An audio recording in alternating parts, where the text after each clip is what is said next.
So let's talk about potential other things that could take place, and you can debunk if it is a detractor to the Kirk Cousins to Atlanta thing.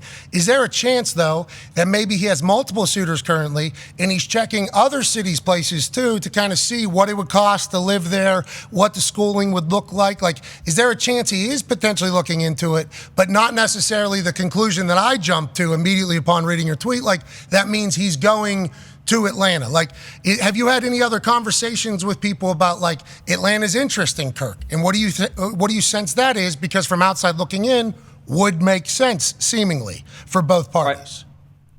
Right. And remember when he was a free agent in 2018, 6 years younger and completely healthy. There were two teams, the Vikings and the Jets. So it's not like there was a land rush the last time Kirk Cousins was a free agent.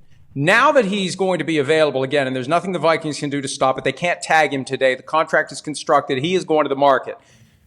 I believe, and again, I got to be careful about stuff that's off the record, on the record, and I don't want to burn any relationships, but I'll tell you this. Friday before the Super Bowl, Kirk Cousins was on PFT Live. Our set was right next to yours at Radio Row. After we interviewed Kirk Cousins and KJ Osborne together, and you talk to people ahead of time, you talk to people afterward. My wife's talking to Julie Cousins, Mrs. Cousins, and I'm hanging around for some of the conversation, and I pick some things up in that conversation, and I come away from all of it thinking it's Minnesota or it's Atlanta. She's from the area. Her parents live there. It's Minnesota or Atlanta. And I got the sense, and I don't think I'm talking out of school here, I got the sense that maybe there was a little frustration that, you know, the Vikings have had a long time to try to work out a deal with Kirk. And you get to a certain point where you F around and find out. And you let it go too far down the tracks. And even if the Vikings will say, oh, wait, the Falcons are paying you that, we'll match it. There's a chance they're going to say, sorry, you had your chance. They're showing us love, right? Interesting. You're just showing a begrudging willingness to match what we were able to get from somebody who really wants us. So we're going to go to the place where we think they really want us. They're risking that. The Vikings are risking that in not getting this done when they had the exclusive ability to do it. Pretty soon they don't. I can understand where you're coming from, and I think from watching quarterback, Kirk loves Minnesota. Yep. And from the way it's being talked about from the Minnesota Vikings side, they would love to have Kirk Cousins back as well. And you bring up Mrs. Cousins, she's cool. Hey, we got a chance to chat with her at that quarterback premiere for Netflix. Yeah. You remember we just stumbled into that. I have no idea how we ended up at that. Just so happened to be at the right place and like, hey, do you want to go do this? Yep. Yeah, kind of do. Walked in there, Mahomes, Kelsey, it's quarterback premiere at Netflix. It was the dumbest thing. Blue carpet? Was it a blue carpet? Yeah, it was something like that. Something like that. Change That was a quarter.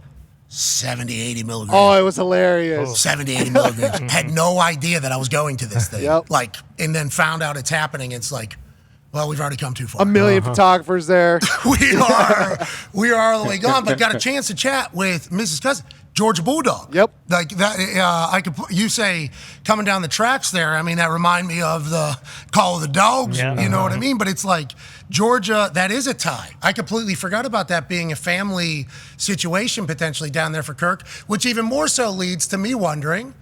Then do you think Minnesota in for Russell Wilson on this entire thing because he's only going to cost 1.1, whatever the veteran minimum is, with Denver Broncos paying the other $39.5 million tab? Or what are you thinking for that from your conversations around the world, cities, Look, teams? The grapevine? I heard you talking about it earlier. Our instincts are completely aligned on this because I firmly believe, and we asked Kevin O'Connell this when he was on PFT Live with us from the Scouting Combine last week.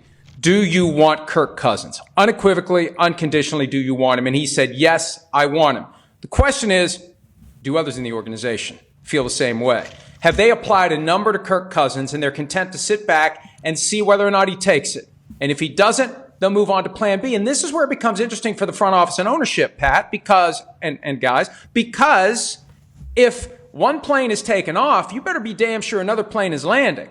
You got to get this just right. So, okay, Kirk's going to leave, and yeah, Russell Wilson for $1.21 million is the number. There it is. If he's truly willing to do this, and I think he would be because he's making $39 million either way, stick the Broncos with the bulk of it. Take a low cash and cap number to let your other team get help and put it around you. The one key is this, and I heard you talking about this too. He's going to need to know wherever he goes, he's the guy. He's not competing with Kenny Pickett in Pittsburgh. He's not at risk of getting benched because there's only $1.21 million.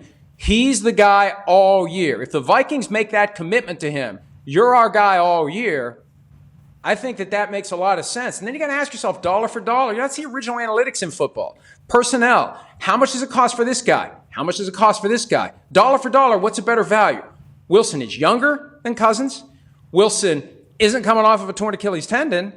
And for 1.21 versus 45 or whatever, it's not that hard to make the argument that they should just say, oh, well, Kirk went to Atlanta. We're going to do a year with Russell Wilson, maybe draft a guy and develop him and see what happens. Well, and